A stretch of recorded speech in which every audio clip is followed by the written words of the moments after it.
പുതിയൊരു സ്തുതി. അപ്പോൾ സ്റ്റെപ്പ് 4 ചുവടുകൾ നമ്മൾ സാധാരണ തിരുവാതിരക്കളി പഠിച്ചു തുടങ്ങുന്ന സ്റ്റെപ്പാണത്. അത് തന്നെയാണ് ഇവിടെ തുടങ്ങുന്നത് സ്തുതിക്ക്. അപ്പോൾ ഒന്നാമത്തെ സ്റ്റെപ്പ് തുടങ്ങിക്കോ. 1 2 3 4 1 2 3 4. ഇതിൽ ശ്രദ്ധിക്കേണ്ടതൊക്കെ ഈ കൈ ആദ്യം കാല് ഏതാണോ ചവിട്ടുന്നത് അതിൻ്റെ കൈ മലർന്നിരിക്കും. അപ്പോൾ റൈറ്റ് സൈഡ് എപ്പോഴും നമ്മൾ റൈറ്റ് സൈഡിൽ നിന്നാണ് തുടങ്ങുക. അപ്പോൾ റൈറ്റ് സൈഡിലെ കാല് ചവിട്ടുമ്പോൾ അതിൻ്റെ കൈ മലർന്നിട്ടും മറ്റത് കമിഴ്ന്നിട്ടും ഇങ്ങനെയായിരിക്കും വരുന്നത്, ഇങ്ങനെ.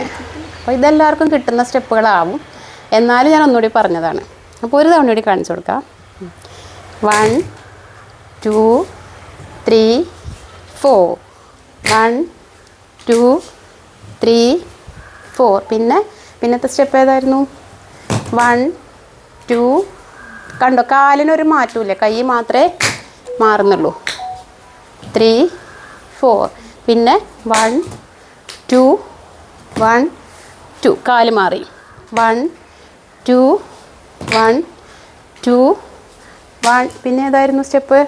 1 2 3 4 1 2. ഇതിൽ ഈ ഒരു സ്റ്റെപ്പ് താളം മാറുന്നത് 1 2 3 4 മാത്രം താളം മാറും. വീണ്ടും 1 2. ഇത്രയാണ് വരുന്ന സ്റ്റെപ്പ്. ഇതുവരെയുള്ളത് പാട്ടിൻ്റെ ഒപ്പം കളിച്ച് നോക്കാം. ഓക്കെ, നോക്കിക്കോ.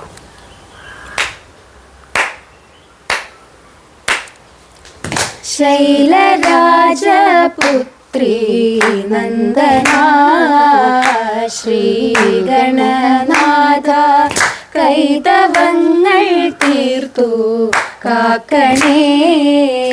ശ്രീഗണനാഥ കൈതവങ്ങൾ തീർത്തു കാക്കണേ.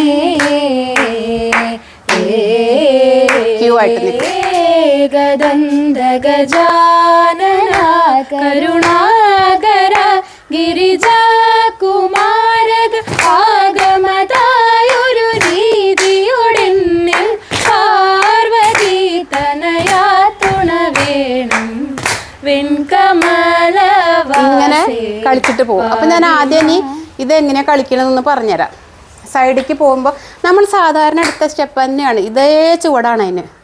പക്ഷേ ഇങ്ങനെ ക്യൂ ആയിട്ട് വരുമ്പോൾ ഇപ്പോൾ ഒന്നിന് പുറകിൽ വട്ടം ഇങ്ങനെ ക്യൂ ആയിട്ടാണ് നിൽക്കുന്നത്. അപ്പോൾ ഈ സ്റ്റെപ്സ് കംപ്ലീറ്റ് കാല് നോക്കിക്കോളൂ. 1 കഴിഞ്ഞാൽ 2 ഫ്രണ്ടിലേക്കാണ് വെക്കുന്നത്. നമ്മൾ സർക്കിളിൽ നിന്ന് കളിക്കുമ്പോൾ സൈഡിലേക്കാണ് വെക്കുന്നത്. അപ്പോൾ ഈ സ്റ്റെപ്പ് കയ്യിനൊരു മാറ്റമില്ല. ഒന്നുകൂടി കളിക്കൂട്ടോ. 1 2 3 4. ആ 3 ചേർത്ത് കുത്തി, ചേർത്തല്ല അതേ സ്ഥാനത്ത് തന്നെ കുത്തിയിട്ട് ഇങ്ങനെ ഇറങ്ങും. സ്പീഡിൽ വരുമ്പോൾ ചേർത്ത് കുത്തും. അതും കൂടെ കാണിച്ചു തരാം. സ്ലോ. 1 2 3 4 1 2. ഇതിൽ ശ്രദ്ധിച്ചാൽ അറിയാം, നമ്മൾ വി ഷേപ്പിൽ അമർത്തി ചവിട്ടുന്ന സ്റ്റെപ്സും അല്ലാത്ത സ്റ്റെപ്സും ഉണ്ട്. അപ്പോൾ അമർത്തി ചവിട്ടുന്നതിന് മാത്രമേ സൗണ്ട് കേൾക്കുന്നുള്ളൂ. അപ്പോൾ അത് കേൾക്കണം. ഏതിന്? ഒന്നാമത്തെ സ്റ്റെപ്പിന് സൗണ്ട് കേൾക്കണം. പിന്നെ സൈലൻ്റാണ്. പിന്നെ നെക്സ്റ്റ് 1 ചവിട്ടുമ്പോഴേ സൗണ്ട് വരാൻ പാടുള്ളൂ. അപ്പോൾ ഒരു തവണ കൂടി, എന്നിട്ട് ഫാസ്റ്റും കൂടെ കളിച്ച് നിർത്താം. 3. ഒന്ന് നമുക്ക് പാട്ടിൻ്റെ ഒപ്പം ഇനി കാണിച്ചു തരാം. 3 4. കരുണാകര ഗിരിജാകുമാരക ആഗമതായൊരു രീതിയൊടെന്നിൽ പാർവതി തനയാ തുണ വേണം വെൺകമലവാസേ. ഇങ്ങനെയാണ് അടുത്ത സ്റ്റെപ്പ് വരുന്നത്. ഒരു മിനിറ്റ്. അപ്പോൾ ഇതിൽ ഈ കയറി ഇറങ്ങുന്ന സ്റ്റെപ്പിനെ കുറിച്ചിട്ടും നമ്മൾ പല തവണ അങ്ങനെ വിളക്കിൻ്റെ നേരെ കളിക്കുന്ന സ്റ്റെപ്പ് എടുത്തിട്ടുണ്ട്. അപ്പോൾ പറഞ്ഞു തന്നിട്ടുണ്ടാവും, മുട്ടും സമത്തിൽ വരണം, മാർഗം കളിയാവും. പല ടീമും ഇതാണ് കളിക്കണം. അതാണ് നമുക്ക് പ്രൈസൊക്കെ പോണത്. അപ്പോൾ അത് ഒതുക്കി ചവിട്ടി തിരുവാതിരക്കളിയുടെ ശൈലിയിൽ തന്നെ കളിക്കണം. അതാണ് ഈ പിള്ളേർ കാണിച്ചു തരുന്നത്. അപ്പോൾ നേരെ ആ സ്പീഡിൽ കയറി ഇറങ്ങണത്. 1 2 3 4 5 6 7 8. ഇത്രയും ആണ് ഫസ്റ്റ് ഗണപതി സ്തുതി. ഇനി സരസ്വതി സ്തുതി വേറെ 4 പേരെ വെച്ച് കളിക്കാം. ആദ്യം ഫസ്റ്റ് സ്റ്റെപ്പ് മാത്രമായിട്ട് കളിക്കാം. 1 2. ഇതിൻ്റെ കാല് നമ്മൾ ആദ്യം കളിച്ച കാലല്ല, ചവിട്ടത് തന്നെ ആയിരിക്കാം, പക്ഷേ 1 ചവിട്ടിക്കഴിഞ്ഞാൽ 2 ലൈനിലേക്ക് വെക്കണം. ഇവിടെ ഒരു സർക്കിൾ ഉണ്ട്, ഒരു വര വരച്ചിട്ടുണ്ടെന്ന് വിചാരിക്കുക. ആ വരയിൽ ചവിട്ടിയിട്ട് കണ്ടോ ഇങ്ങനെയാണ് വെക്കുന്നത്. ആദ്യത്തെ ടീം കളിച്ചപ്പോൾ അതേപോലെ കാലിൻ്റെ വിരലുകളൊക്കെ വട്ടത്തിൻ്റെ ഉള്ളിലേക്കാണ്. പക്ഷേ സെക്കൻഡ് സ്റ്റെപ്പിൽ ഇപ്പം നിങ്ങൾ കളിക്കുന്നത് കണ്ടോ, രണ്ടാമത്തേത് ക്യൂ ആയിട്ടാണ് വരുന്നത്. എന്നിട്ട് അതിന് നേരെ ആയിരിക്കും ഈ ഇരിക്കണേ. ഇതിങ്ങനെ ആയില്ലെങ്കിൽ ഇങ്ങനെ വരുമ്പോൾ ബോഡിയുടെ ഷേപ്പ് മാറും, അപ്പോൾ ക്ലാസിക്കൽ ടച്ച് വരും. അപ്പോൾ അതുകൊണ്ടാണ് ഇത്ര ഡീറ്റെയിൽ ആയിട്ട് പറഞ്ഞത്. ഒന്നും കൂടെ എടുക്കാം. 1 2 3 4. വീണ്ടും 1 2 3 4. ഇനി ഏതായിരുന്നു അടുത്ത സ്റ്റെപ്പ്?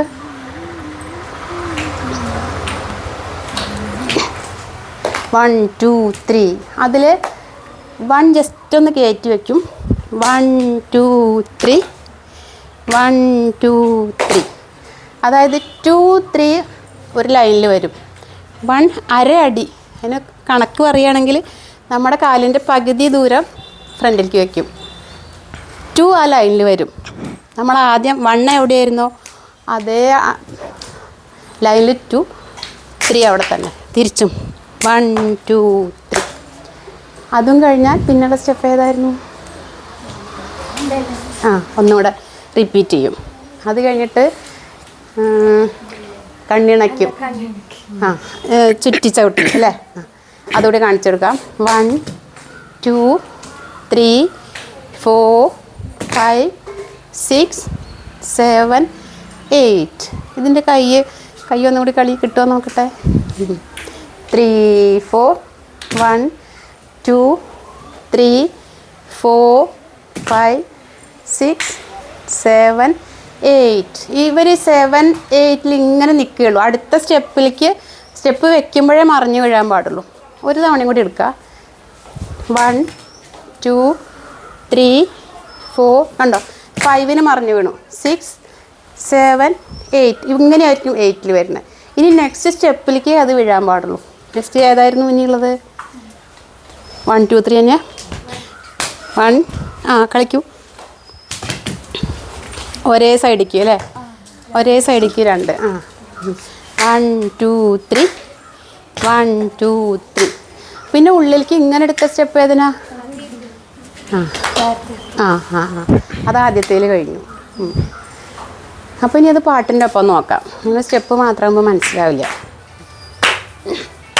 വെൺകമലവാസി പാഹി മോഹനഗാത്രേ ഉണ്മയോടെ വാഴ്ക മാനസേ മോഹനഗാത്രേ ഉണ്മയോടെ വാഴ്ക മാനസേ